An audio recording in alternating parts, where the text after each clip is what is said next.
After doing this for far too long and a bunch of comments asking me how to make operations, I finally bit the bullet and started working on a video to try and teach people how to knock together an Arma 3 operation. 12 hours later, I had finished an 85 player operation built entirely to be run by the server and the AI with no requirement of an involvement from a Zeus, along with having learnt or taught myself various new abilities in the Eden editor.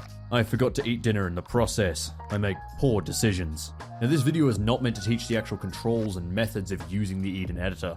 There are many better videos and tutorials out there for that. Additionally, if you want more of a look at the theory behind mission making, I recommend you check out my Arma 3 is not real life video, along with the radio video. This video will instead focus on sharing the experience failed operations have taught us, and clever tricks to help out.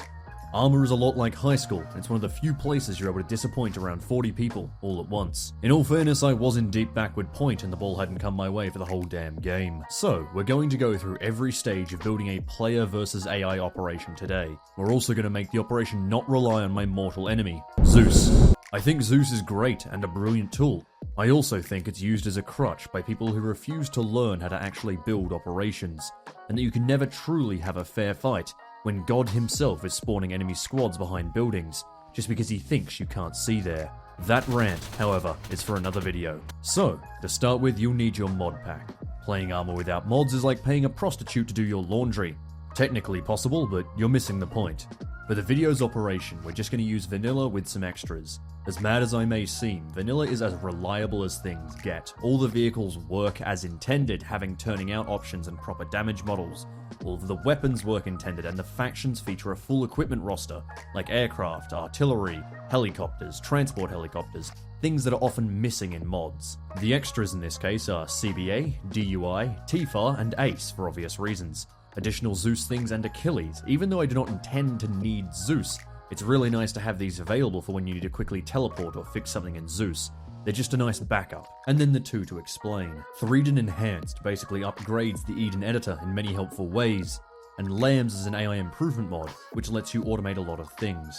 It's compatible with VCOM, but while VCOM requires careful setup and is more intrusive, Lambs is a lot lighter and user-friendly. Now you might want to make a mission set in another period or universe. The one key thing to remember for mod lists is to keep them as small as possible. If you can remove a mod without majorly affecting the mission, you probably should. The more mods you add, the more downloads others have to do, and the more load time and instability you introduce. Believe me, Arma mods are arcane. There is a World War II mod that adds Spitfires and a Churchill. It also completely breaks the in-game chat when turned on, making it unusable. Don't ask me how. You'll want to share your preset mods with your players, so export them as a preset using this button. This will let them drag and drop the presets straight into their launcher, and it will immediately copy the mod list and download them. Ready to play in 2 clicks. Let's get on with making our force-on-force co-op mission. There is now a dual decision to make. First, what the player force is going to be, and what map you're going to play on. These are more interlinked than you might think. Look at this lovely IFA map called Bastogne. Well, you could recreate Bastogne, except you can't, because the map is only a kilometer wide. Maps in Arma are often the biggest stumbling block to a mission. They might not be big enough or be poorly designed, or they may just be nothing that fits your mission type. At the end of the day, function must overrule fact. If you want your mission to involve aircraft, the map needs to be big enough and have airfields for them. If you want your mission to involve convoys and vehicles, you need roads for them to move on. Only after these conditions have been satisfied should you worry that it's called Starry Sobor. It's an easy fix, see? Also, the hide terrain tool is really good. It lets you get rid of like cars and modern shit so you can pretend you're in World War II. Okay, bye. For our operation, we'll be playing some NATO forces facing off against Csat on Altus. Yes, I like white bread. Why do you ask? Next, to decide on the focus of the mission. In this case, we're going with disabling a Csat repair base. You may be tempted to make a defense operation. Don't. I'll get into more of that in the traps, tips, and tricks section. So we smack down our first markers to show our players what we want to make explosions on and what we came from. We're only intending to make a small, short operation here. Our players will consist of 2 squads. There's a lot to consider when making a player force, but superfluous players should always be avoided. Large player numbers are the #1 cause of lag, and the players' numbers and composition decides the operation. No anti-air? Well, you'll want to avoid using enemy air assets then. The reverse is also true. No enemy air? Well, why have anti-air? In our case, we've got 2 squads made up of the usual squad lead, second in command, medic, machine gunner, assistant, light anti-tank, and because of the objective, Explosive Specialist. The remaining 3 squad members are riflemen. It's not going to be a complex command structure. Instead, Alpha and Bravo will stay in contact with a long-range radio, and they'll talk to their team with a short range. Now, looking at the terrain and distance, we're going to equip our squads with a truck each. If we wanted to give the squad a bit more firepower and thermals, we could give them armed vehicles. We won't for this operation. And then the players can be like my players who dismount their armoured vehicles despite no hostile contact, leave them behind, fight their way through 3 towns, and are then complaining they have no support because they left it 2 kilometers back. As for the players' kits, we have 3 basic options. First is just to place a full arsenal. This is the fastest and the worst. Apart from having to trust players not to abuse and take whatever they want, people can and will play dress up for hours. Military Barbie doll is real. Second is to make all the kits yourself in Eden.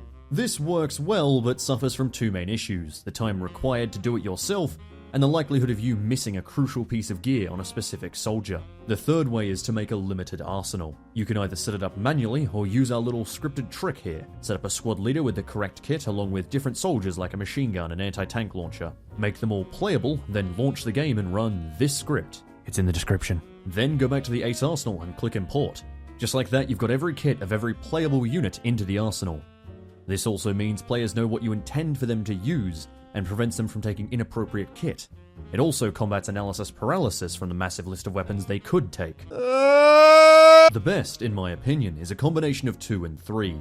Have all the kits pre-set, but have a limited arsenal on standby in the event that you missed something vital and someone needs to pick up a radio or medical supplies, or that you just need to get more bullets because you've run out. Now the enemy positions. Wow, that was fast. To save time, we're going to go through each part of them after placement, and we'll go over the details in the tips and tricks section. The entire focus of the enemy forces should be providing the greatest and appropriate threat level with as little CPU usage as possible. Your bog standard enemy infantry. In this case, placed in a vaguely intelligent position. You might think that without garrison orders, waypoints, or Zeus, they won't do anything. Like most people who shit on Arma AI, you're either wrong or need to stop lagging your server out. Arma's AI will react to combat and threats, doubly so with AI mods. Still, this isn't great, and it looks rather unnatural. So let's do something about that. We'll move all our boys into position looking like they're supposed to be there. But if we run the mission, you might be tempted to fall into the trap that many mission makers do, who want their AI to stay exactly where they want them, and disable the AI's ability to path. This is dumb. If you want your AI to act as dumb as people claim they are, then feel free. Removing the AI's ability to path is literally as bad as cutting their legs off. I bet your players will feel really fulfilled when they manage to destroy the entire elite Csat legless turret division. Editor Rimmy here with a quick interruption. Originally I was going to tell you about 2 methods to stop your AI from moving off from their spot. Now I can only tell you about one of them. You may notice this says deactivated in multiplayer. That's a recent addition and I tried to figure out why. I had a look on the GitHub and it turns out if you put this on a playable unit in multiplayer, everyone turns into seagulls. I told you, Arma mods are arcane. So just use the second option. In the init of every soldier you don't want moving at the start of the mission, just type do stop this. You can even group them up and do it all at once. So they'll stay on their set positions right up until contact with enemy activates them, at which point they'll move freely and react. Next up, Garrison Soldiers. In Arma, when garrisoned, soldiers will occupy various preset building positions that exist with most buildings in Arma, simulating the actual occupation of a house. Lamb's garrison modules are extra fun in their ease of use and the fact the AI will dynamically react to hostiles closing with them, potentially leaving their garrison under certain conditions. The main note here is to avoid doing this. Remember, we are building a force-on-force mission here, and that means we want Csat to behave how a military would. Squads do not spread themselves out, 1 soldier per house, in an entire village. Instead, have your squads garrison single or grouped buildings that support each other. It feels more realistic, and importantly, the gameplay is massively improved. When a squad occupies a single house, it becomes a direct, engageable hardpoint. Your scouts can call it out as a target, as opposed to, there's a lot of men scattered over a large area. Your mortars can target it, you can hit it with explosives or support weapons, can suppress the hardpoint, which, yes, even in vanilla, will actually affect the AI. Even though the visual feedback on it is poor, the enemies will actually benefit from not being able to easily be overran by a singular player going from house to house.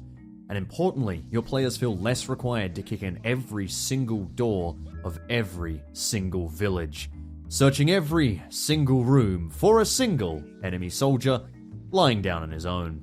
Next up, the static weapon. These are brilliant. Not the vanilla ones, mind you. God, how do you ruin a machine gun?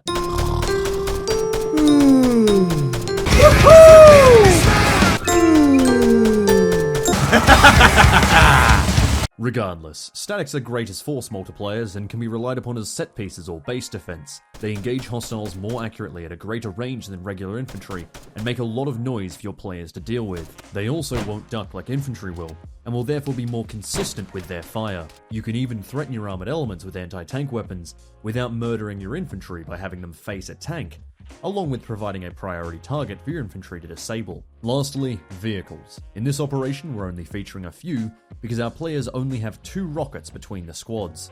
2 of these vehicles are armed MRAPs, and the last is an APC.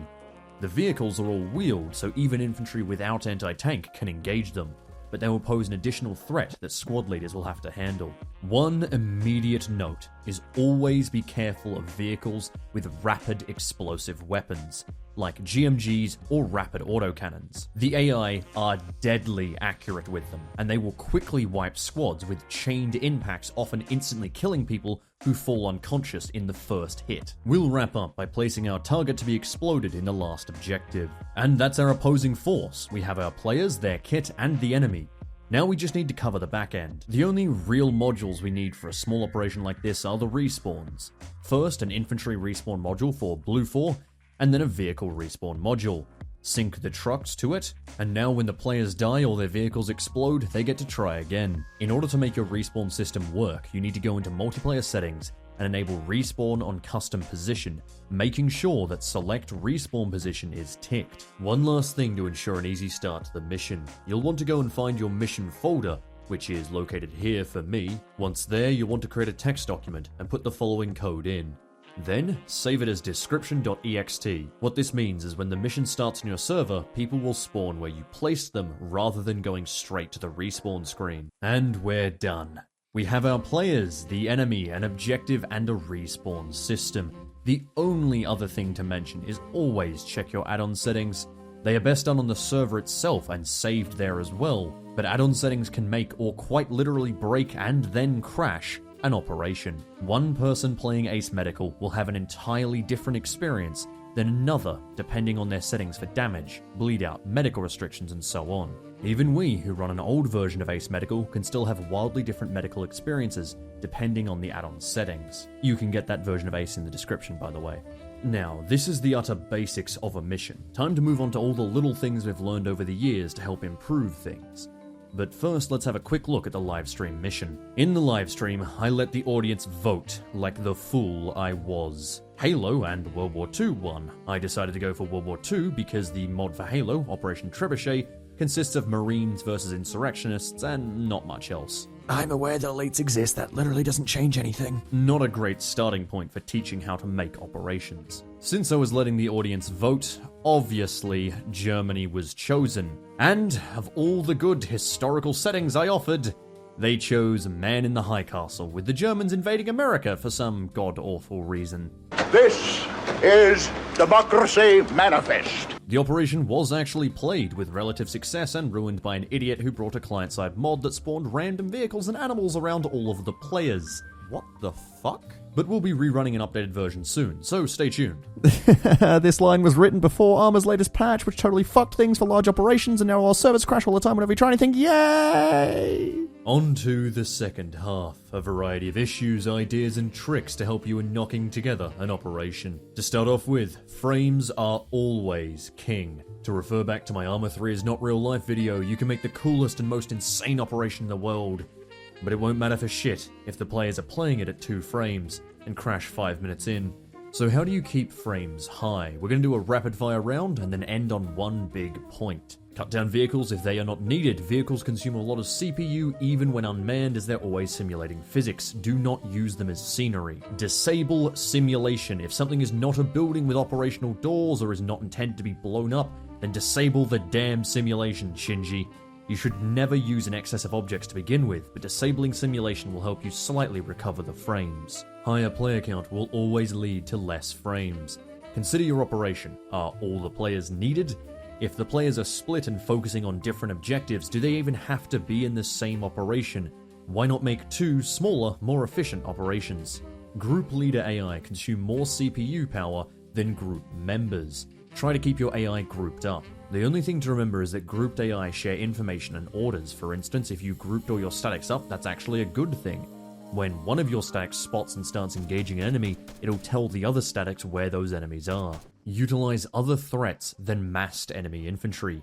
Dug-in positions, static weapons, minefields, the like. Garbage cleanup either through a script, the default one that comes with the Eden editor, or a Zeus is essential to improving the frames as the mission carries on. Lastly, objects.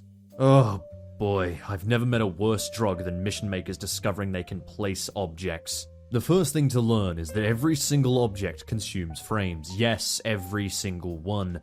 Let me show you an example of two houses. One is great and the other is awful. Let's assume that we want to have a house that is fortified and also has a medical setting downstairs. Isn't this beautiful? We've got sandbags everywhere, a little winch off to the side, our truck there. Look in the window, some medical waste. Move on in, here's the paint bucket, a bucket, and the broom which I paint with. We've got ourselves some tactical bacon, some red gull, a little bit of rice and wheat back there, stolen from IDAP, and here is our medical setting. As you notice, we've got garbage everywhere, which clearly indicates this is a medical facility, which we couldn't possibly do without it. Bit of blood over there just in case. Step on outside here, here's our garbage bins over there, bit of a decal on the floor, few more rice patties. Patties? I don't know, that's not what you call that. And our books, just in case we want to look up our patient's medical records. And then it's upstairs to the bedroom. Look at this. Beautiful bedroom, a map of Malden, because this man is geographically challenged. A lovely armchair by the window, his office table, and the beds for his little Op4 friends. Wow, these are really small.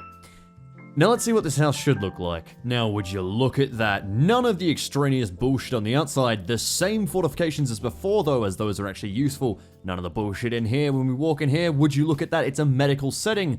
If you really wanted, you could put blood, but that's a little bit extra, don't you think? None of the garbage out there, because why do we even need that? If we head on upstairs, would you look at this? No bedroom, because the brief said nothing about a bedroom. And back to the last of the fortifications. This is a very good house. There are two tenets to keep in mind when building things with objects. First is cost saving, and the second is intent. Cost saving just means to place as few objects as possible to achieve the desired effect. Those little sandbag enders aren't needed, get rid of them, and we're just saving 2 objects out of the 3 placed. Intent is a more logical thing. I explained to you the intent of the houses we made. They needed to be fortified and also be a medical setting. Both houses achieved these, just one did it with a lot less waste. So if your intent is to show a bedroom, what's the absolute minimum number of objects you need to place in order to show this? Well, 1, a bed. This is now a bedroom. A triage point. 2 stretchers and an IV will do. Nothing is actually gained from putting down 10 stretchers and loads more detail. The message has already been delivered. A sneakier trick that you may not know is that minefields do not need to exist. See, if the players find a sign saying minefield, they're going to assume there's a minefield there, which, provided your players aren't whale, has the exact same effect as a real minefield. They're not going to walk through it. Of course, this silly trick comes with more caveats, but if they do decide to be morons, a Zeus can always make the mines actually appear as they walk in. At the end of the day, you want to cut down on objects as much as possible. Arma is first and foremost a game, and games suck ass when they lag. Mission makers need to realize that no one cares how pretty their operation looks in screenshots. They want to be able to actually fight hostiles at more than 5 frames. Next issue, defensive operations. I said earlier not to do them. I'm still saying not to do them, but let's have a look at why. To start with, they're boring as hell, but there's much more to it. Chief among them is that Arma's AI sucks at actually assaulting locations. Lambs has several improvements and some waypoints specifically designed to get the AI to actually assault player positions, but it's still not enough.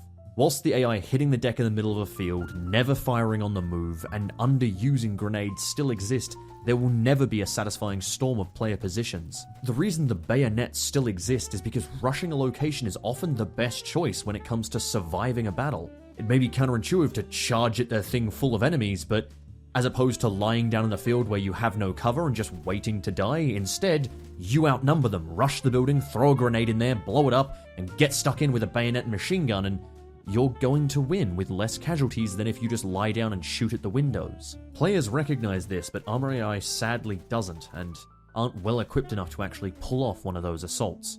So, you have players who are already worth entire squads of AI on their own in defensive positions against said AI that is poor at assaulting hostile positions. You'll end up just throwing more and more AI at them until you commit the final sin of any Zeus who fucks up making a defensive operation. You start using artillery. At this point, the players have every right to declare victory and leave the server, since you're just trying to make them retreat by using something they have no counter to. That's another thing. Retreating in Arma is wildly rare, for the main reason that the players aren't real people, and as such do not actually fear for their lives, which is the main reason people run in real life. This is something that will basically never be solved until we get nerve gears and convince the players they're actually going to die, so don't rely on it. So how can you make a defensive operation? Start with defending a large area, multiple objectives and points of interest, and ensuring the players do not have the numbers to defend them all simultaneously. Now the AI have a chance to get closer, and the players have mobility and repositioning to worry about. Next up, make sure you include other objectives.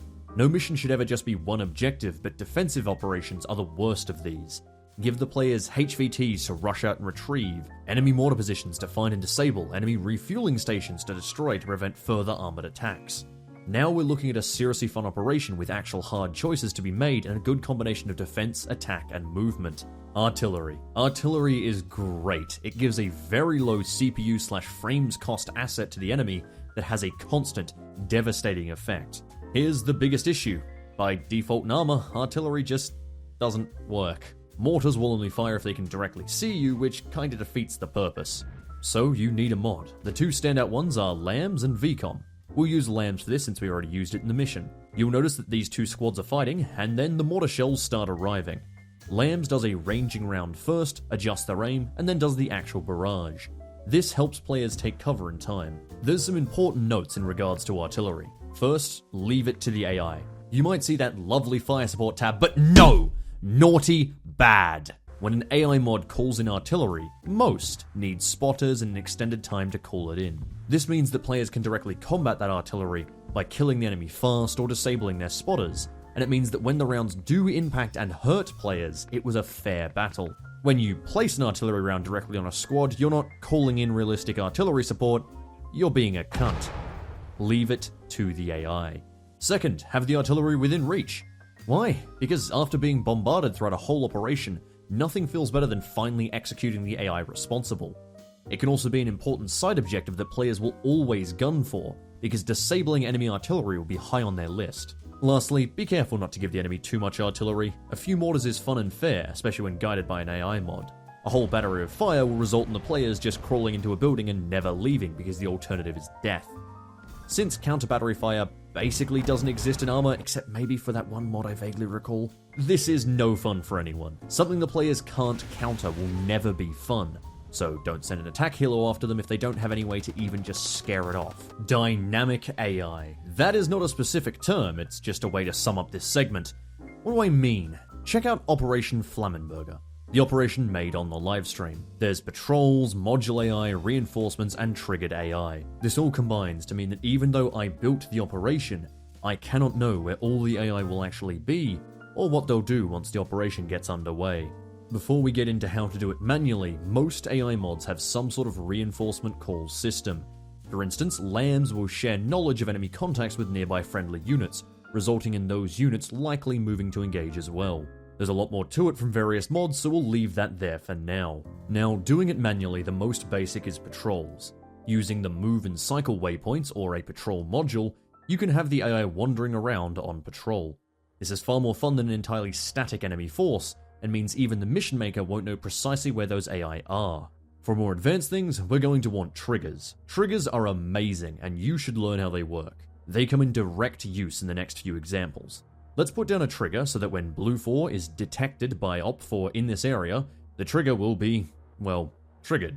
Now we set it to skip waypoint, we go over here and we sync the trigger to the waypoint of this little squad I prepared. They will stay at this hold marker until the trigger skips his waypoint. They will then jump in their truck, drive down the road, and get out in order to help the beleaguered garrison. What this means is that when Op4 realizes that Blue 4 is in the area, they will call in support from a nearby unit. You can go even crazier. This trigger requires that Op4 thinks that Blue 4 has captured this house. And when they do, Op4 responds by telling this squad to get into a helicopter, then flying them out, then unloading them in order to counter the attack, and then the helicopter flies home. These are mostly the same principles, but with one difference. By syncing together the helicopter's waypoint and the squad's waypoint, they will wait until both of them are ready before taking off. You could probably go even crazier with this and have the helicopter return, land, and pick up another squad. This is all possible if you just spend 10 minutes learning how waypoints and triggers work. But let's say that you want to save a bit of the CPU usage, and you still want the enemy AI to threaten the players as things go on. I'm going to show you a simple setup in order to spawn some Csat Soldiers and have them move to a waypoint. First of all, put down your trigger, make it so that it completes when Blue 4 is present. Then, put the following code in. Don't worry, it's in the description. Now, make sure it's only being run on the server, or else you walk into the lovely land of it running once per player on the server. Next, we'll put down 2 waypoints. The first is our test spawn, where the Csat boys spawn, and the second is our test move, where they will move to. Now when the trigger completes, we have the Csat spawn and move off. This means that until the trigger goes off, you are saving on frames those AI would otherwise have been eating. Guard waypoints are a rather arcane system that is in Arma by default. What they require is that you place triggers with the setting guarded by Op4, for example, and then place units with the guard waypoint. They will then move to those locations in order of importance, so the first trigger you placed will always be the most important location, then the second, so on. If all locations are filled, they will simply remain at their guard waypoint. What this means is that you can have AI dynamically retreat to, try to recapture, or move to support positions that are attacked and overrun. You can even use it to simulate AI assaults by placing their top priority target as the most important trigger. An extra note is that the AI on guard waypoints will even intelligently hunt down enemy forces. For instance, if another group on their side spots some infantry, they will head to the last known location of that infantry and try and kill them. But if the guard group is a pair of tanks, for example, they won't, because a few infantry is too small of a threat to bother them responding. It's a really cool system that is in base game by default and criminally underused. I'll quickly touch on Lamb's AI. Lamb's features an amazing array of special AI scripts that will have them behaving in some really impressive fashion. For instance, this hunt script means the AI will leisurely patrol towards any players in the area, slowly getting closer and closer. The camp script makes them relax and hang out at base, and the creep one means they'll creep up on players and ambush them. Remember that recent 40k video? Yeah, that was creep AI ambushing us. Utilizing these modules can make some seriously impressive AI, the likes of which you'll not see anywhere else in Arma. But hey, I'll go a step further. Let's spawn in some AI in the middle of the operation and then give them said module. This little script here spawns in the AI like before. Instead of just telling them to move to an area, it gives them Lamb's Rush module instead. So when the players appear in the area, they'll sprint at them like a Red Army Ura, or rather, Ura, which is Ura but in Russian. And for now, I think that's it. I'm not just saying that because this script is nearing on. No, it's now gone 5,163 words at time of speaking, but mainly that. There's so much more I could talk about, but I want to know if people even want to see it first, so we'll see how well this video does and go off of that. The next video will likely be purely focused on tips and tricks, since this one covered a basic operation. As a final little gift, not only is the code just referenced in the description along with any relevant links, but so is the link to download the test mission I made, along with those little tricks I showed off like the QRF triggers. In addition, Operation Flammenberger is there, the mission made by Csat. This one is the latest version of that op, as many changes were made after the first running of it. Enjoy.